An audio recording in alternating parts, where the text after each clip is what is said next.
Mit kíván a magyar nemzet? Legyen béke, szabadság és egyetértés. Március 15-e és a márciusi ifjak üzenete ma aktuálisabb, mint valaha, hiszen a magyarok jelenéről és jövőjéről szól. Széchenyi István Pozsonyban 1848.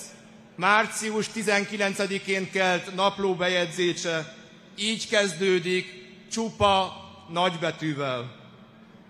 Magyarország, vagy inkább a magyar faj most van fordulóponton. Vagy ragyogva élni fog, vagy bukik örökre. Ennek a mondatnak a súlyát teljes erővel érezzük ma is. Itt a mi időnk. Most mi rakjuk le a haza építményébe a téglákat.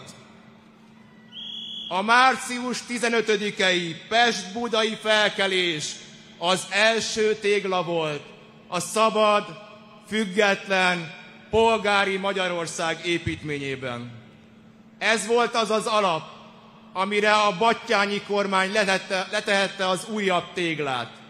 A Deák Ferenc-féle kiegyezést követően pedig a következőt. Óriások vállán hatalmas kaliberű elődök építette magaslaton állunk. A kérdés az, hogy mit tudunk tenni mi 2025-ben azért, hogy a magyar név megint szép legyen, méltó régi nagy híréhez.